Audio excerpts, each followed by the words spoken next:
Pickle, this past weekend, we were in College Station for the state 7-on-7 tournament. Of course, there was no tournament in 2020 due to the COVID-19 pandemic, but it was back in full force in 2021.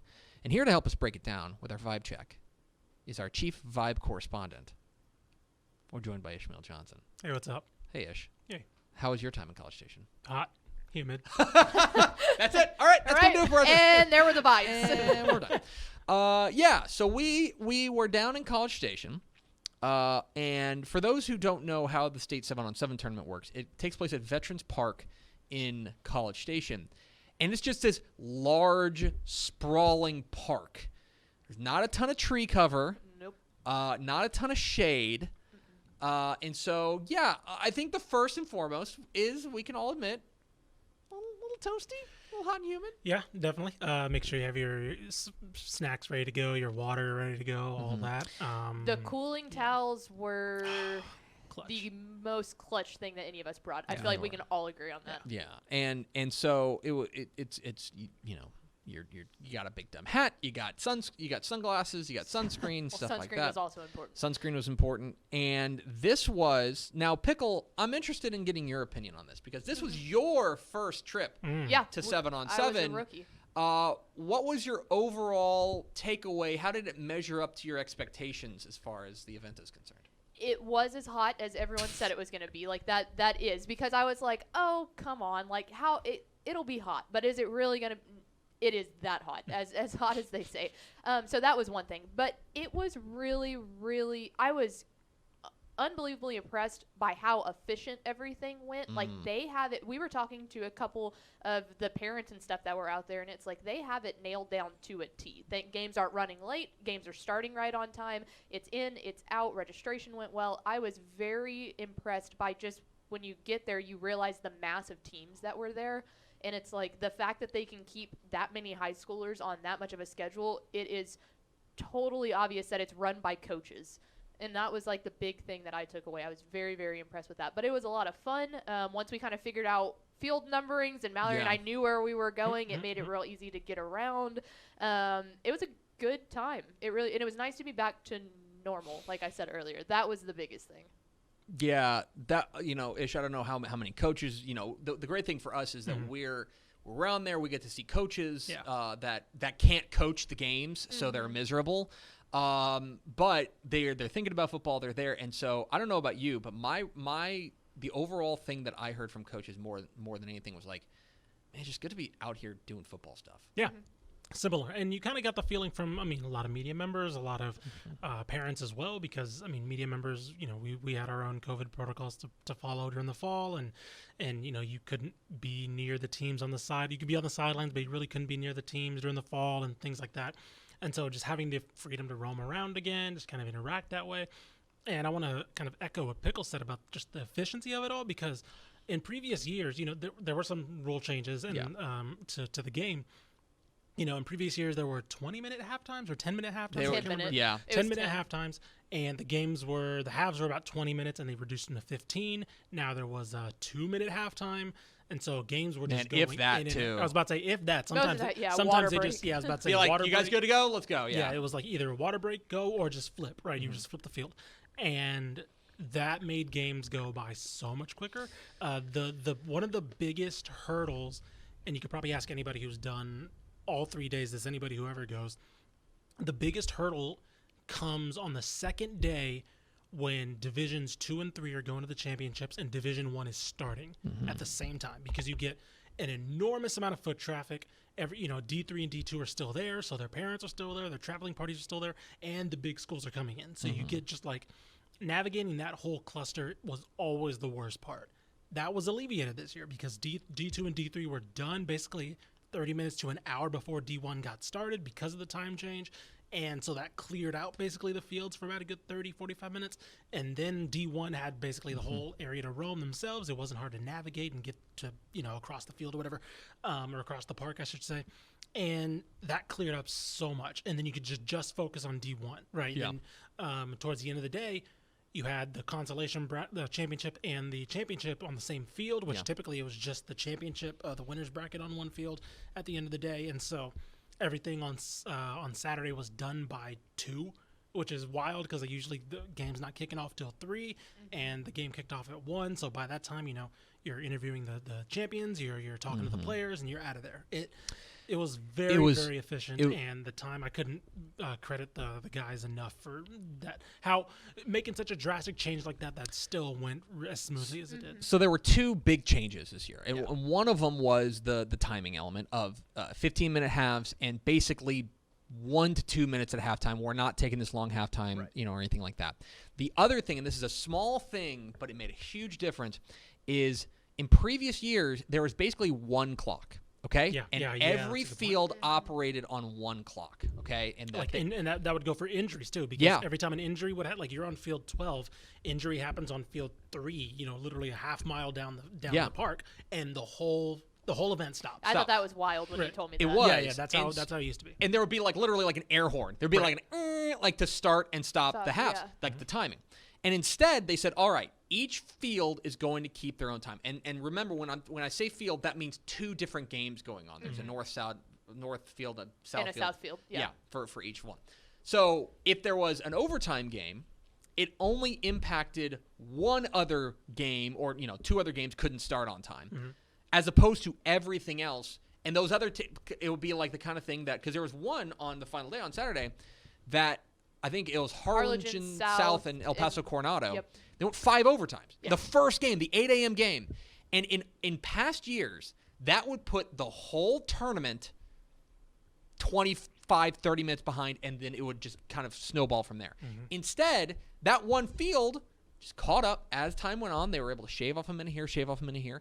And then eventually they were right back on time. And that was so important as far as an efficiency perspective is concerned. And talking around a little bit, one of the changes, I mean, again, these guys, a lot of the coaches that run this, they're open to changing it more. So they were gauging what people were thinking, things like that. And one of the things I heard pretty commonly, I think it's something we'll probably see implemented next year, was I think they said they would maybe shave off, because during the D3 and D2 championship brackets, there was, I think between the quarters and the semis, I think there was like a 20-minute break, and they said maybe we'll shave 5 minutes off of that and move that from the first round to the second because first, second, and quarters, I want to say, are pretty much like back to back to back. Right, you have some time to move your stuff, but you're starting right away.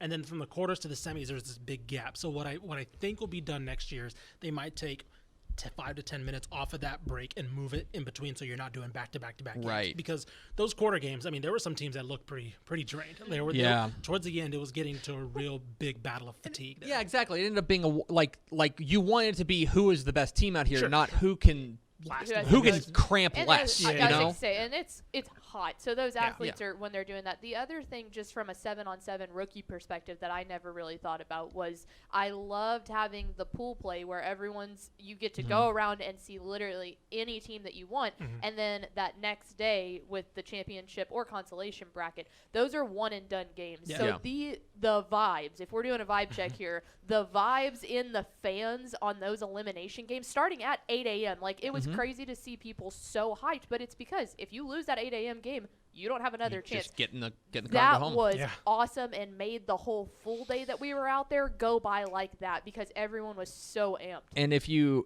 missed it, then the 3 champions in Division 3 East Bernard was a champion, and we'll talk more about this tomorrow. But I mean, that is an example of like the most dominant team just carrying like through. all the way through. It's surprising because again, they're a slot T team. I know, right? Like they're a team that runs the ball, and I talked to Dallas Novick about that, the quarterback.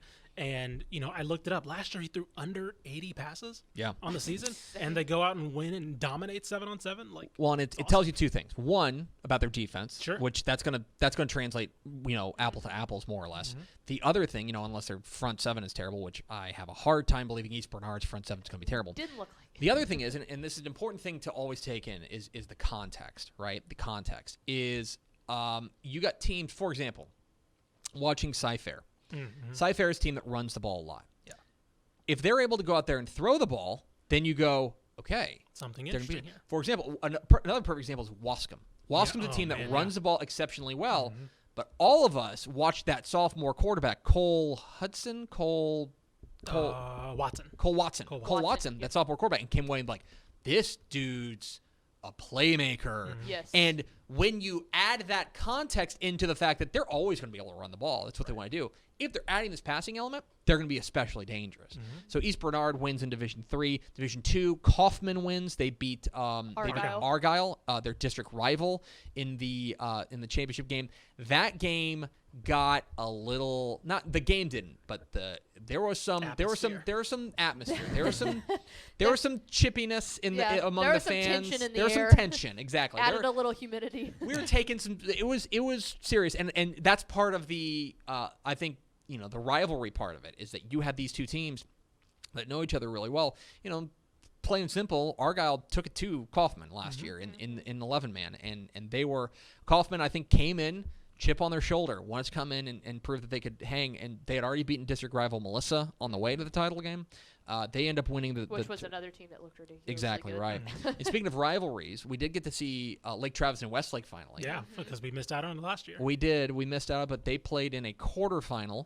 And Lake Travis, Westlake had looked dominant. Kate Klubnik had looked razor sharp. And Lake Travis came in again, kind of chip on their shoulder, and played very, very well. I think they got in their head a little bit. Made it to the state championship game. Lake Travis did. Ended up falling to Hebron. Hebron, the Division 1 champions. That was a fantastic game. Who was the receiver for Hebron that basically had number a 11 breakout tournament? I can't remember his name. There was Patrick Young was one of them. He's the really long. Kobe Baldwin is the guy I'm thinking of. Or you think Coda Bridges? Coda Bridges was fantastic. Number 11 was Patrick fantastic. Young was fantastic, and then their quarterback Jacob Buniff.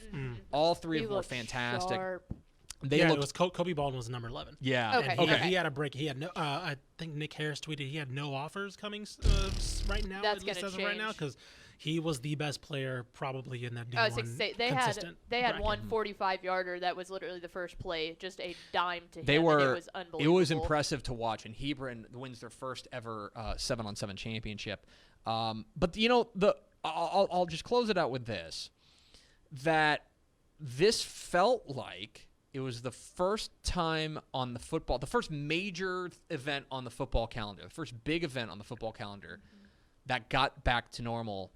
And that was, I think, the overwhelming feeling from everybody. It's like, man, it's just good to be back here. You're talking with everybody, right?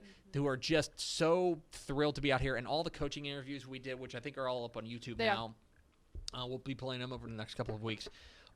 To a man, every coach we talked to is like, man, this is just great to have our guys out here. We missed this. We missed having these reps. We missed just having this camaraderie.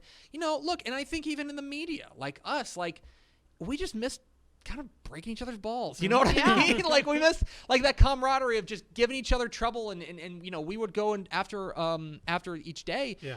We would all meet down in the lobby of our hotel. We just work. Have a couple cold ones, and had the Suns game on, and just sitting there. We were eating, we were working, just talking with each other. And that to me, the fun parts of this job. Yes, of course. Do I love going to games on Fridays? Yes. And do I love doing the Bally Sports Southwest stuff? For sure. Yeah.